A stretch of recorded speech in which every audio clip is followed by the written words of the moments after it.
El primer día después del sábado, estando todavía oscuro, fue María Magdalena al sepulcro y vio removida la piedra que lo cerraba. Echó a correr, llegó a la casa donde estaban Simón Pedro y el otro discípulo, a quien Jesús amaba, y les dijo: «Se han llevado del sepulcro al Señor, y no sabemos dónde lo habrán puesto». Salieron Pedro y el otro discípulo camino del sepulcro. Los dos iban corriendo juntos, pero el otro discípulo corrió más aprisa que Pedro y llegó primero al sepulcro, e inclinándose miró los lienzos puestos en el suelo, pero no entró. En eso llegó también Simón Pedro, que lo venía siguiendo, y entró en el sepulcro. Contempló los lienzos puestos en el suelo y el sudario que había estado sobre la cabeza de Jesús, puesto no con los lienzos en el suelo, sino doblado en sitio aparte. Entonces entró también el otro discípulo, el que había llegado primero al sepulcro, y vio y creyó, porque hasta entonces no habían entendido las escrituras, según las cuales Jesús debía resucitar de entre los muertos. Palabra del Señor. Gloria a ti, Señor Jesús. Estamos iniciando el periodo que son 50 días, en donde festejamos, en donde nos alegramos por la resurrección de nuestro Señor Jesucristo. Y esta resurrección fue una cosa completamente, por así decir, increíble. Tanto así que nuestro Señor les había anunciado que Él iba a morir e iba a resucitar. Después se los dijo así claramente. También se los dijo a los propios judíos, etcétera, cuando les dijo: destruid este templo y lo reconstruiré en 3 días. Entonces era algo que estaba muy, muy claro, pero una cosa es escuchar, otra cosa ya es experimentar esa situación, que nuestro Señor muere en la cruz, muere abandonado, muere traicionado, muere de la manera más terrible, pero esa muerte, si nosotros la vemos bajo el punto de vista sobrenatural, es una victoria, porque nuestro Señor Jesucristo, al morir en la cruz, Él redime al género humano. Él, en definitiva, nos salva, nos da los elementos para nuestra salvación. Entonces, debemos tener un profundo agradecimiento. O sea, este es un día en donde nosotros debemos agradecer ese sufrimiento, porque nuestro Señor Jesucristo, muriendo en la cruz, Él nos redime, nos abre las puertas del cielo. Él, por así decir, nos muestra el camino hacia donde nosotros debemos ir, porque en definitiva en esta vida estamos de paso. Viviremos 80, 90 años, y esta vida, ¿qué es lo que es al lado de la eternidad? No es nada si la vamos a analizar bajo este prisma. Entonces nosotros debemos saber y tener muy claro que en esta vida estamos de paso, tenemos que cumplir con la voluntad de Dios, pero después de nuestra muerte vamos a presentarnos delante de Dios. Y debemos prepararnos para esa vida eterna, debemos procurar llevar una vida de coherencia con la fe. Entonces, por eso San Pablo aquí en la segunda lectura dice: ustedes han resucitado con Cristo, les dice. Busquen los bienes de arriba, donde está Cristo. ¿Cuáles son los bienes de arriba? Los bienes de arriba son los bienes espirituales, son la fe, la coherencia con la fe, cumplir con los mandamientos. Después dice: pongan todo el corazón en los bienes del cielo, no en los de la tierra. Entonces, ¿cuáles son los bienes del cielo? Es la salvación eterna. ¿Cuáles son los bienes de la tierra? Son las cosas de este mundo. Son las cosas que a veces el ser humano pierde de vista la vida eterna y pone su mirada en las cosas de este mundo.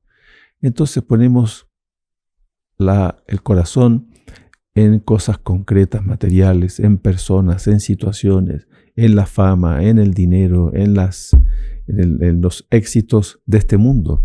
El principal éxito al que nosotros debemos tender es la salvación eterna. O sea, si lo vamos a ver efectivamente, no hay mayor éxito que nosotros podamos alcanzar que el de ir al cielo, el de nuestra salvación eterna.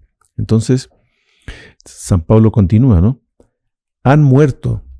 O sea, debemos morir, por así decir, para las cosas de este mundo. O sea, las cosas de este mundo debemos llevarlas con responsabilidad, sí, pero no como un fin. El fin de nuestra existencia no está en este mundo, está en el otro. Entonces ustedes han muerto y su vida está escondida con Cristo en Dios, ¿no? Entonces, en el Evangelio vimos también a Santa María Magdalena, que fue al sepulcro a ver a nuestro Señor Jesucristo y lo encontró abierto, y después vio que tampoco estaba. Todo esto, como les decía hace poco, era algo medio increíble, pero después llegan San Pedro, llega San Juan, y van al sepulcro y también ven que ahí no está, ¿no? Entonces, dice, después de todo esto, dice, hasta entonces, dice aquí el apóstol San Juan en este Evangelio, hasta entonces no habían entendido las Escrituras, según las cuales Jesús debía resucitar de entre los muertos, ¿no?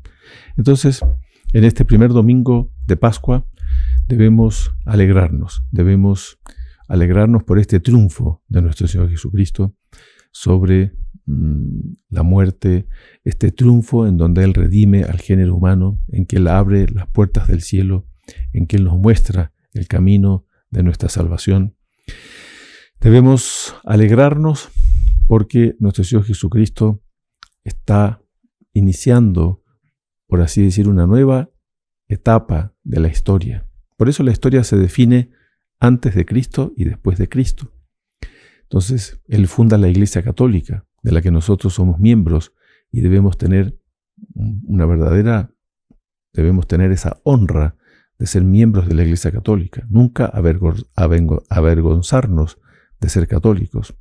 Debemos tener esa alegría de que nuestro Señor Jesucristo, junto con la Iglesia Católica, nos deja los sacramentos, nos deja una nueva economía de la gracia que antes no existía. Antes no estaba la Iglesia Católica, antes no había los sacramentos.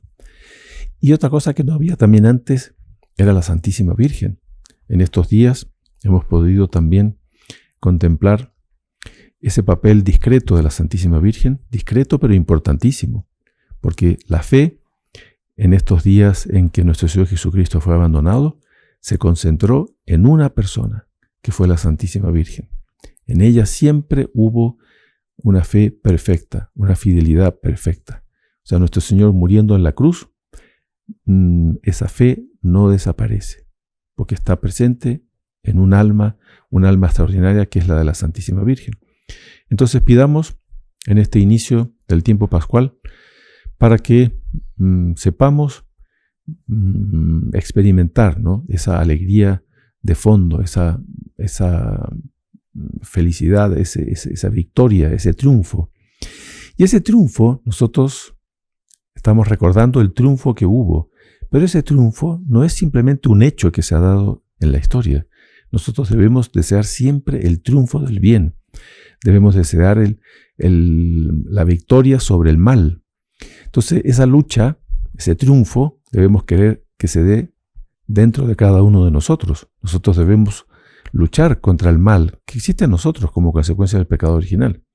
Debemos luchar contra el mal que existe en el mundo. Y debemos desear también ese triunfo prometido por la Santísima Virgen en Fátima en 1917, cuando ella dijo: por fin mi inmaculado corazón triunfará. Entonces, pidamos, ¿no?, para que esa victoria de nuestro Señor Jesucristo, ese triunfo de nuestro Señor Jesucristo, se dé también en nuestras vidas, se dé también en el mundo. Ese triunfo del Inmaculado Corazón de María, que se dé cuanto antes en medio de este mundo, ¿no? Este mundo también, en donde la fe está perdiéndose, en donde hay una crisis tremenda dentro de la iglesia, dentro del mundo, dentro de la sociedad, dentro de la familia. Y nosotros debemos querer ese triunfo del bien, esa victoria del bien sobre el mal, que, como les decía, sobre todo se dará en función del Inmaculado Corazón de María, ¿no? Pidamos entonces en esta misa ese triunfo, esa victoria de Dios, de la Santísima Virgen, sobre el mal, sobre el pecado. Alabado sea nuestro Señor Jesucristo.